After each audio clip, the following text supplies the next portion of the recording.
Okay, welcome back to the main room, and we're now getting ready to start our wrap-up session.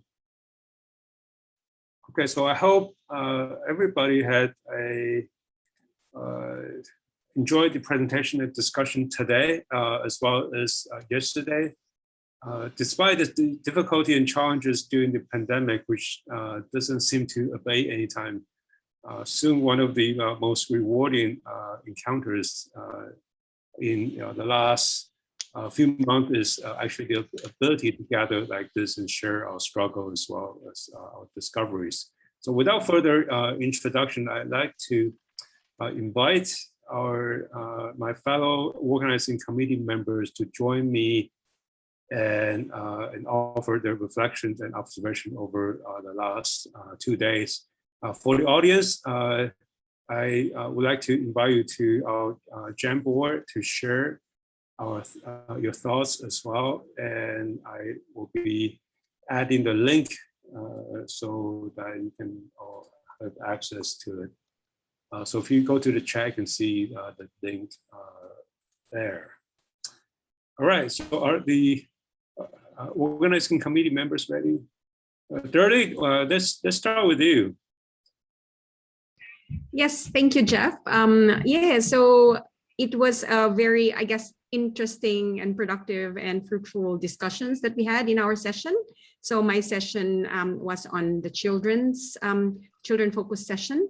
And we, so we were discussing about 3 interesting projects. And the first one was about WUNERF as a way to convert streets into place for community members and particularly for children. Then we went to the next presentation. This was Maria and Maria's presentation and Charlie's presentation on, I guess, the main question that they were asking was to report or support. And it was really an interesting project of how children during the pandemic found a tunnel and how they've explored it day by day for 2 weeks. Quite risky. And I guess the question was, your role as a community manager, what do you do? Do you support or report it? Or, how do you facilitate that engagement? Understanding that there were learnings that the children, they learned history, they learned geography, they learned topography through play. So that was, a key highlight an interesting point that came out from that conversation. And I guess the third presentation was Haruka's presentation on cafeteria, children's cafeteria. And I guess it brings us to where we are now, where, we're in the middle of the pandemic, and how it demonstrates the difference between the haves and have-nots, and how this kind of, I guess, strategy addresses one of the basic needs, right, for our access to food. So in a way, these 3 projects were really interesting for me because I haven't done any research about children. And I guess the key question I was asking myself was, in this situation, as an adult, as a researcher, what is my role? What is our role in order to, I guess, support, the UN conventions towards the child's rights, right? So, so those were the things that I guess that came out from that discussion. And I guess one thing also was about children's empowerment and how we can trust them to recreate and be independent and create their own play. And I guess another one was children's agency, and I was really struck on Maria's and Charlie's presentation of how you can only support, you can say no, but then you actually just stimulate the creativity and exploration that children could have, particularly within this context, within the pandemic context, that we can't do anything else. And I guess what kind of support can we provide? And last thing that I think I learned from it was the need to listen and hear on the voices of what children can tell us, and can have can be empowered in, I guess, charting their own playground, and not us, I guess, imposing on them where the playground is, where should they go, what should they do. And I guess that's it. Thank you. Great. I think the sort of uneven impact on people during the pandemic allow us to kind of really kind of revisit these differences and different age group, different ethnicities and people with social background. Great. Jade, are you ready to share with us any surprise or any discoveries for you? So I had the pleasure of chairing room 1 yesterday, or moderating room 1 yesterday, and it was really very rich and complex. So there's no good way to summarize. So I invite you to watch the videos, and they're available.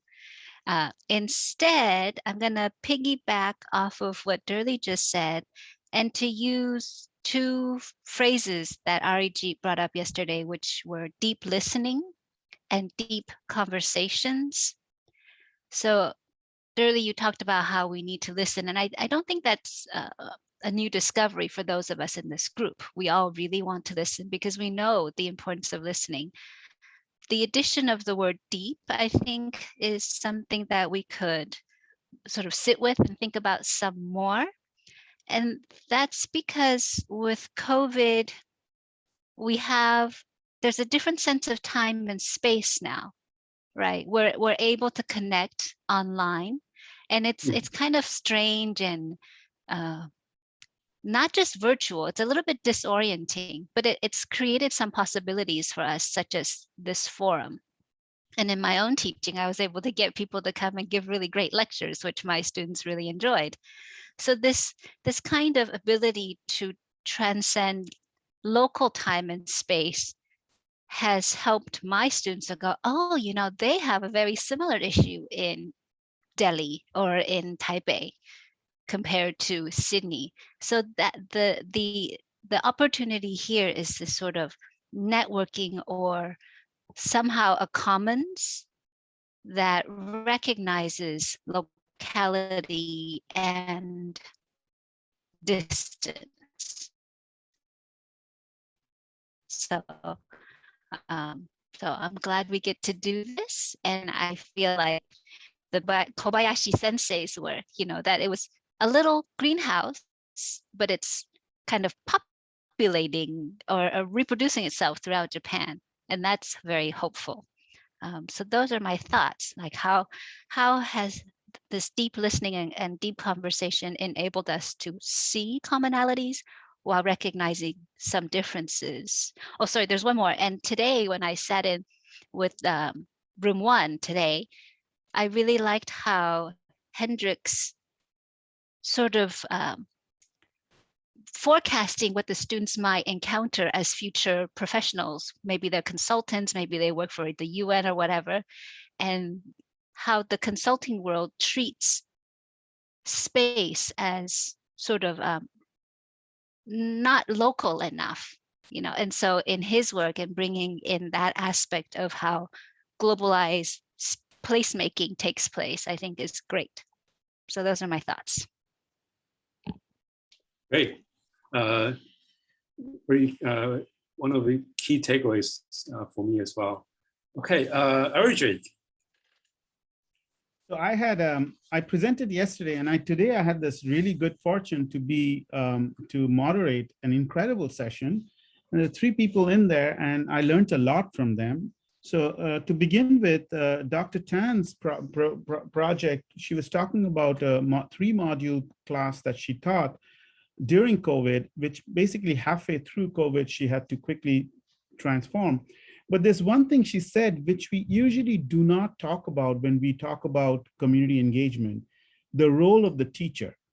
And what she did was incredibly carefully construct a class, scaffold it, have these, still have the projects go out, do the immersive learning thing through digital media. And I thought that was really not talked about much elsewhere in the notion of what the teacher does and the role of the teacher in a community engaged project. The second speaker in my session was Dr. Huang, who talked about a school building that was being built, and when COVID struck, what was really interesting about her project was the number of people, stakeholders, and how they had different interests different ways of communicating, different ways of producing their stuff. And she had to navigate through, she and her students had to navigate through. So again, as a teacher, that kind of really careful dance that she did was very useful to me. The third speaker, of course, Henrik, was talking about his project, which is a global project. And he suddenly made me think of something very important, that while community engaged projects are very local, they're about very specific problems in specific localities. COVID allowed us to jump scale to start having these conversations globally. And what I'm really interested in everyone's opinion on is to think of how, for instance, disparities and injustice is seen after our experience of COVID. Initially, when we started doing these things, we would see injustice as a very local phenomenon, dependent on local governments and so on. But now with people from New York and Taiwan and Japan talking together about similar issues, we realize that injustice is also structural and highly global. So that is, I think, my takeaway from the session, from all these incredible papers. And I want to thank them for doing this. Great. Thank you, Richard. I think I share the same sentiment as well. I think despite all the difficulty, I think the moment that we have right now should open up some opportunity for connections and sort of jumping scale as well. Okay, and let's see who else. Ben Can. Yeah, okay. Thanks. So I was moderator yesterday for Room 2, online, offline teaching and community engagement. It was very stimulating session, and I learned a lot listening to the presenters and from the discussion, the questions we had as well. So the projects from 3 countries, Singapore, Cambodia, Taiwan, each working with different communities, and they take place in different cultures, languages, socioeconomic class, across geographical boundary, and with different level of access to digital technology, whether by the students or by the community. So King Hua's project is in Singapore, and it oscillated between offline and online mode throughout the project cycle. It was quite a long project that he has. And Eva and Leno, they had students from 2 countries of different culture and languages, that is Australia and Cambodia, collaborating online to engage Phnom Penh communities. And the last one, Sheng Li and her team, they had a project where they use gamification and time banking to motivate learning in rural youth from disadvantaged background in Taiwan. And I think what's interesting in from the key questions from audience and the presenters, I think warrant further discussions and maybe another different seminar to talk about it, is with totally online community engagement, since students cannot visit the site or the community, how do we create a sense of realness or bodily experience online for the students that are working with the community? And how do you manage conflicts between students in team and between students and the community when everybody's working online? And how do you manage different technology and internet access concern of students, stakeholders across different countries? Like everybody have a different level of internet access and different digital literacy. And also, how do you address the unequal access to internet, to the tools by the students and the community during community engagement? I think some of these questions also came out in today's session where Arijit moderated and I was one of the presenters. So I think this maybe warrant some further discussion if people are interested to form another group or something to talk about it. And I think one of the other concern is if we were to start a project now and everything is done online or hybrid, but students have no chance to visit the site, then how do we do it? Yeah. Thanks. Great, thank you. Yes, I do hope that the conversation will continue. I think this is just once we get, this is just a way for us all get connected, and hopefully the collaboration and more discussion will follow. Okay, Naomi. Hi. Can I share slides? Yes. Go ahead. I was a moderator at the room 3 yesterday, and the session was about placemaking. And but there are 3 aspects to the placemaking, and all 3 presentations talked about place and placemaking, but in different way, like different approaches and different purposes. So I try to understand using these 3 aspects. The first one was by Professor Kinoshita. He purchased a traditional townhouse in local city, and he opened a part of the houses to the public. So that was quite interesting. And those historic preservation effort promoted the physical aspect and cultural aspect, or promoted the placemaking from the physical aspect and cultural aspect. And in the social aspect, the press is used for the fostering community. The second one was about the progress initiatives in New Zealand. And the progress helped to improve the physical aspect of placemaking, increasing walkability and comfort. And also the placemaking effort provide people to have opportunities to have community engagement. And I think that the community engagement process itself enhances the meaning of placemaking there. So, and the third one was about the 15 minutes neighborhood in the informal settlement in Ecuador. And this is slightly different, but anyway, those 15 minutes neighborhood needed placemaking efforts. And also in all 3 aspects, and physically they need to improve centralities, and they want to have enhanced the more place identity by placemaking, and the placemaking efforts also given an opportunity for people to have community participation.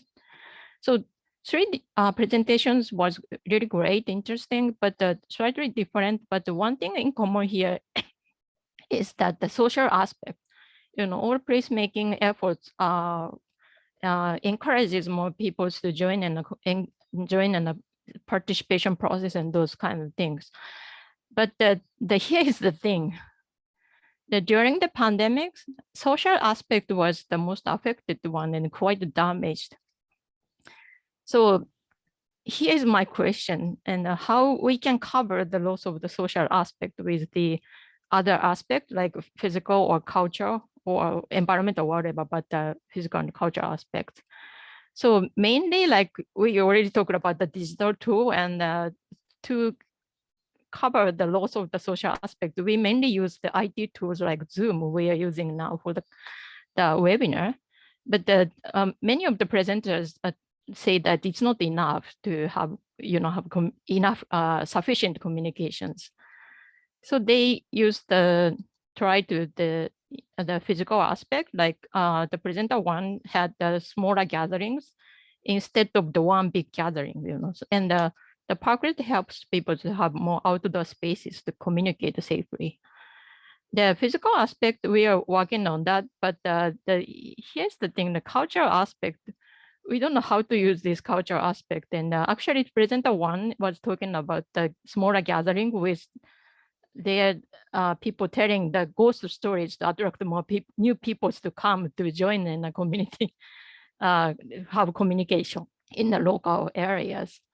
But the presenter number 3 talked about that, we need more identity, place identity that is important for their settlement. But sharing value, maybe we should use the cultural aspect, more cultural aspect to share the values and raising the awareness of their identity, or increasing the place attachment. But I don't know how we can do that more. But we are still during the pandemic, so the social aspect, maybe there will be more loss of social aspects. So maybe we need to think about like how we can cover up the social aspect with the other aspects. So that's my understanding. Thank you. Great, thank you. I should also mention a little bit about the session I have moderated. Actually, there's some parallel between this discussion in my session and what Naomi have just presented. So the loss of kind of the social aspect, which doesn't just happen during the pandemic, but also in other situation as well when community engagement is not pursued kind of vigorously. And so we had 3 presentations that addressed the relationship between landscape and community engagement in 3 spatial scales. So starting at the Discovered Neighborhood Association in Chiba, Japan, and then the design of a new park as part of a new community development project in Hawaii, and then the lessons of post-disaster reconstruction in Otsuchi, Japan, in which the voices of women were missing, unfortunately. And so we talk about landscape as a communication tool, the importance of place, meetings, and stories, and there are specific examples of how to kind of better facilitate that, and also I think the importance of listening. I think also came out. I think it was mentioned by other people before, and this also came out very clearly in our session as well. All right, so I think that we only have a few minutes left, so I think I want to, well, first thank my fellow organizing committees for their hard work, and I was asking them to do timekeeping, to introduce people, to check into the chat boxes, and also handle the Jamboard. I think Jamboard kind of get left out for most of us, but I'm curious about what people have been written there. Anyway, I want to next give the floor to Yekan. Yekan is the program director for the APRU Sustainable Cities and Landscapes Hub, to say a few words and about the remaining webinar series as well. So Yekan, you have the floor. Thank you, Jeff. What a wonderful and successful launch of the webinar series. Yeah, congratulations to everyone, and thank you so much for the organizing committee and all the speakers who bring all these various case studies across the Pacific Rim. And I really enjoyed the sessions that I attended. I wish I could have attended all of the sessions, and I will. So for all the audience, we will prepare the packaging all this recording for all the sessions. So I'm sure that you are in the same feeling that you wanted to attend all of the sessions. So we are going to prepare this recording and then distribute to all the registrants. So yeah, so we will contact you shortly about the recording. And yeah, this is definitely the beauty of this online workshop. And we are getting together pretty easily in this online platform, and then sharing all these fascinating ideas and place-based approach. So we are thinking about developing educational material like classroom guest lectures out of this. So I can see there's so many valuable educational conversations out of this workshop. So thank you so much for all your contribution. And yeah, thank you for the audience again. So I hope you to continue to engage with us. And our next webinar will be in 2 weeks, organized by the University of Auckland about smart cities. So please stay tuned, and yeah, we really appreciate your participation and continuing interest. Thank you very much. Yeah. Great, thank you. And one last thing before everybody go, we have to take a group photo. So for those of you who have your camera turned off, please turn it back on so we could take a group photos together. I don't know, Grace, can you take it for us? Okay, just give us a cue. That's three. I think there's like 3 pages, so you might have to do like this 1 page at a time. Yeah, I'll have to take a few here. Okay. So first page, 1, 2, 3. All right, we're gonna go to the next page. I know you probably don't know which page you're on, so just keep smiling. All right, we have one more. All right, thank you, everybody. Oh, and thank you, Grace, so much Yes, for thank you, all Grace, your as well. efforts. Yeah. Yes. Actually, let's take another one with the fist. This is our tradition.